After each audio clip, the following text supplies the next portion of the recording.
Hello everybody, this is Toppie Lincicome with Shawnee Hypnosis and Counseling Clinic. New Year's resolutions don't fit your brain. That's why you keep forgetting them, and that's why you keep not keeping them. New Year's resolutions takes the thinking part of your brain. The thinking part of your brain is like this. The habits that you're trying to change come from your habit brain, and your habit brain goes like this. Beep, beep, boop, done. So when you're going, and your habit brain goes, beep, beep, boom, it's hard to beat that. It's really hard to beat that. And that's what makes New Year's resolutions so hard to change. So here's some tips that will maybe help you keep your New Year's resolution, and I hope this is just helpful for you. First of all, the first thing you want to do, of course, is decide what is your New Year's resolution. What is it that you want to change? What is it that you want to make different? Number two, go get a piece of paper. Get a piece of paper now. Just look for one. Grab one. Okay, close enough. Get some paper and start writing down stuff.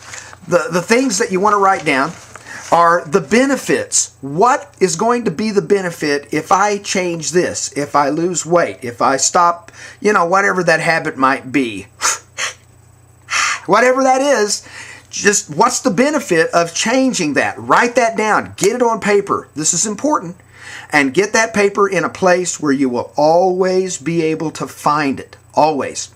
Okay, now it's time to ask yourself, why am I doing this old habit that I want to change? What is it about this? What are the benefits of this habit?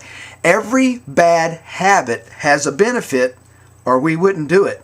It's usually a short-term benefit. It's usually a benefit that doesn't last very long. It's why some people are chain smokers, because the benefit of that one little habit makes you want to grab another one because it only lasts that long. But every bad habit comes with a benefit. What are the benefits?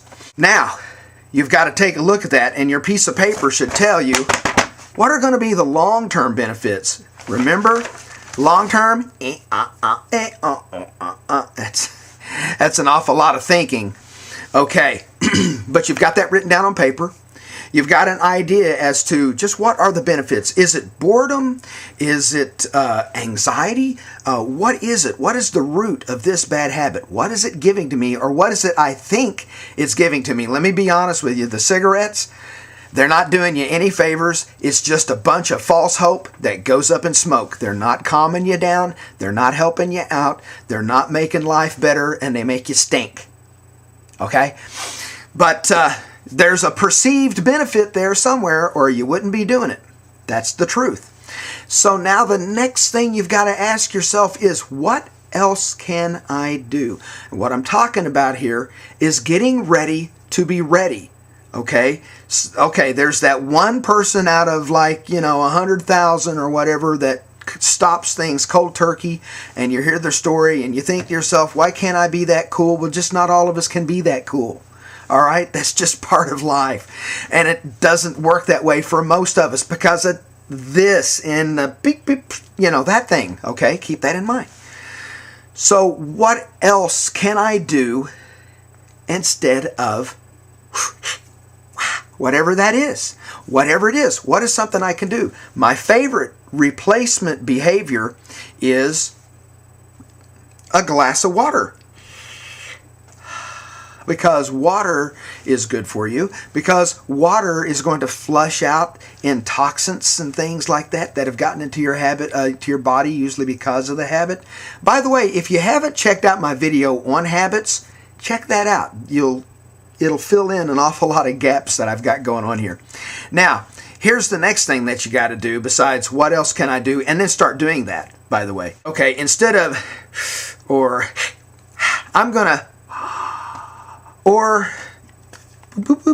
play a quick game on my phone, whatever it is, whatever replacement that can be. Because here's the deal. Your habits are stored in the same place where the information is learning to ride a bicycle. And you still know how to ride a bicycle. Okay? Beep, beep, beep. It's there. All right? What you can do, you can't unlearn a habit, you can't forget a habit, but what you do is you learn replacement habits, healthy habits, positive habits, good things that will be replaced for the bad habit.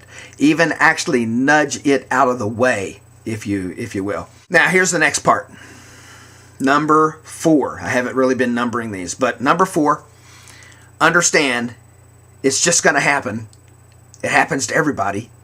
It's called relapse. That sounds really horrible, doesn't it? Relapse.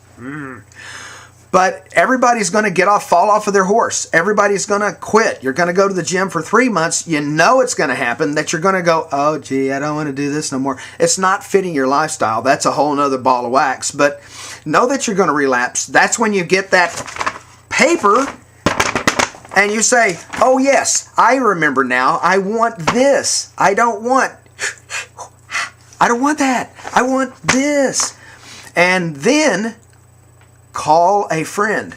Get on your phone, call a friend and say, I want this. I don't want that anymore. I want this. And find a good friend. In fact, good idea, enlist a friend at the very beginning and say, look, I'm probably going to be calling you around May, probably March or something like that, because I know I'm going to fall off my horse. You fall off that horse, but you call your friend, you recharge your batteries, and you jump back on that horse, because, baby, that horse ain't going nowhere until you get back on it. So there's some ideas. Remember that New Year's resolutions just don't fit your brain, but you can find a way to make them work. It is possible. It can be done. A lot can be done with hypnosis and life counseling, if you know a life counselor, a life coach. Life coach. I'm also a counselor and a life coach, and I'm also a hypnotist. So if you need that kind of help, trust me, it would give you a good jump start. And can it be done on the phone? Oh yeah, it can be done. So hey, good luck. Happy New Year's, and we'll be seeing you throughout the year. Thanks a lot. Bye.